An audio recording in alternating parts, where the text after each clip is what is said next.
Ça fait en sorte que, de un, je ne traîne plus avec les amis avec qui je traînais avant. C'est vrai. De deux, je ne sors jamais sans la Bible, en fait. Je ne suis pas dans l'autobus, dans le métro, ou bien même au travail. Je travaille dans un centre commercial, là, dans un kiosque, devant tout le monde passe. J'ai toujours la Bible ouverte, là, juste là, en train de continuer à lire dès qu'il y a un moment, là. J'ai toujours en train d'écouter des musiques d'adoration et de louange parce que je sais pas si vous savez souvent, mais on est tellement bien qu'on est dans cette atmosphère.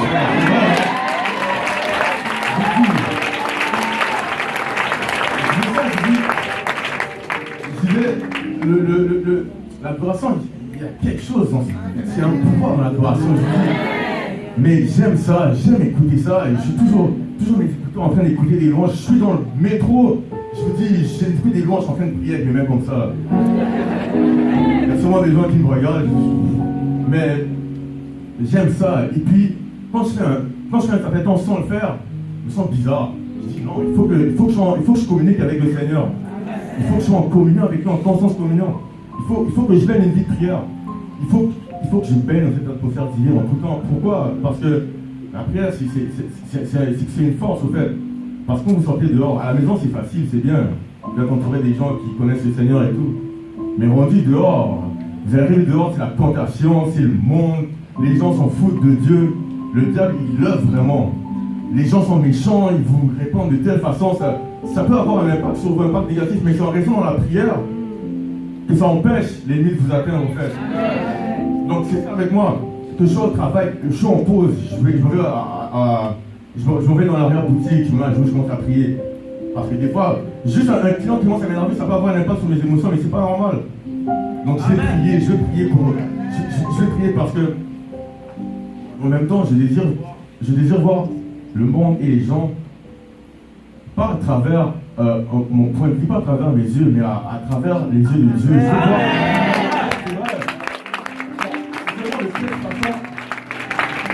C'est vraiment de cette façon qu'on va être capable d'aimer notre prochain comme nous-mêmes. C'est en voyant que le prochain... Au fait, on n'est pas supérieur à personne, on est tous sur un même pied d'égalité. Pourquoi s'aimer nous-mêmes plus que l'autre? Il n'y a aucune raison. Donc c'est vraiment en voyant les gens comme Dieu nous regarde. Et ça, c'est en ayant le Saint-Esprit, c'est en cherchant son royaume qu'on peut arriver à le faire. Et c'est ce que je veux faire pour le restant de ma vie. Parce que et puis, pour la première fois, je vis sans inquiétude. Avant, je me souciais, je me suis dit, qu'est-ce que je vais faire? Qu'est-ce que je vais faire de ma vie? Je ne sais pas. Qu'est-ce que je vais faire demain? Je savais aucune idée de ce que j'étais en train de faire. Et je m'inquiétais, je ne savais pas, j'étais stressé. Et maintenant, je vous dis, c'est vrai, j'ai aucune inquiétude. Parce que je sais que Dieu est avec moi, je le sais vraiment. Je sais qu'il me parle, je demande des choses. Je demande des choses et j'ai la réponse à travers d'autres personnes qui me parlaient. Le jour, je demandais à Dieu, je dis, mais pour le vrai, pourquoi est-ce que je suis bon? Je me dis, pourquoi, je sais qu'il y a un plan pour chacun d'entre nous, pourquoi tu m'as mis au monde? Pourquoi est-ce que je suis bon? Donc, pourquoi est-ce que je suis bon? Après ça, à un moment donné, j'étais à GI, et puis après, j'étais avec Dreyfix, il me dit, all of nowhere, il me dit, pour le vrai, toi tu parles bien là, je te verrais bien prêcher ou quoi que ce soit là. Il me regarde, je dis, ah ouais? Il me dit oui, ça fait un bout que je me dis ça là et tout. Il dit, tu parles bien, t'as une bonne présence, quoi que ce soit. Je dis, ah ouais? Bon, là je ne savais pas et tout, et j'ai dit bah merci, pour le vrai, merci. Et puis, jusqu'aujourd'hui, vu que moi je dis, mon témoignage il finit pas aujourd'hui, c'est un témoignage en cours, Dieu continue à transformer.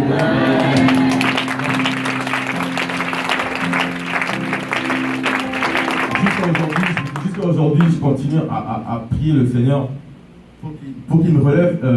Pourquoi est-ce qu'il m'a mis au monde? Mais vraiment, je me rends compte vraiment que Dieu est bon parce que je connaissais la vérité, mais je m'en foutais. Et je me suis rendu compte, mais quel affront c'est envers Dieu. Imaginez un peu à l'époque de la Renaissance, du Moyen-Âge.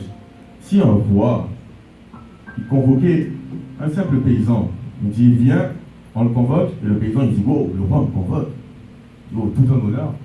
Il va devant le roi, il lui dit, j'ai une quête pour toi, tu vas la faire, et je te récompenserai de tout ça, de toute cette richesse, disons. Et le paysan, il dit, non, je refuse. Oh, mais ça, il était passible de mort. Mais là, le créateur de l'univers, il nous convoque, il nous dit, viens, fais ça pour moi, et je te donnerai la vie éternelle. Et moi, je regarde, je dis non. Mais lui, il continue à être bon envers moi. C'est aujourd'hui que je me rends compte de ça, car je vois les choses de cette façon, et je me dis, mais j'en reviens pas. Mais ça me brise tellement le cœur. Je me dis, Seigneur est tellement bon avec moi. Il est tellement bon avec chacun d'entre nous. J'ai des amis qui sont morts aujourd'hui, j'ai des amis avec qui j'ai traîné, j'ai fait la fête. Aujourd'hui, ils sont décédés. Mais où ils sont? Et moi, je ne suis pas meilleur qu'eux, je vivais comme eux. Et je suis encore là. Mais vraiment, c'est comme ça que je me rends compte que Dieu, il est vraiment bon avec moi. Vraiment, je suis béni l'Éternel pour tout ça. Et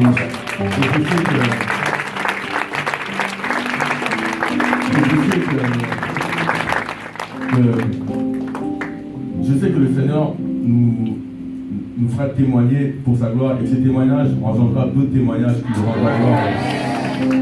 Et c'est vraiment pour ça que je bénis l'Éternel, parce que pour ce qu'il a fait dans ma vie, il continue à le faire, parce que j'ai soif de lui. Je prie tout le temps d'avoir soif du Saint-Esprit. Je veux le Saint-Esprit dans ma vie. Je déclare au nom de Jésus.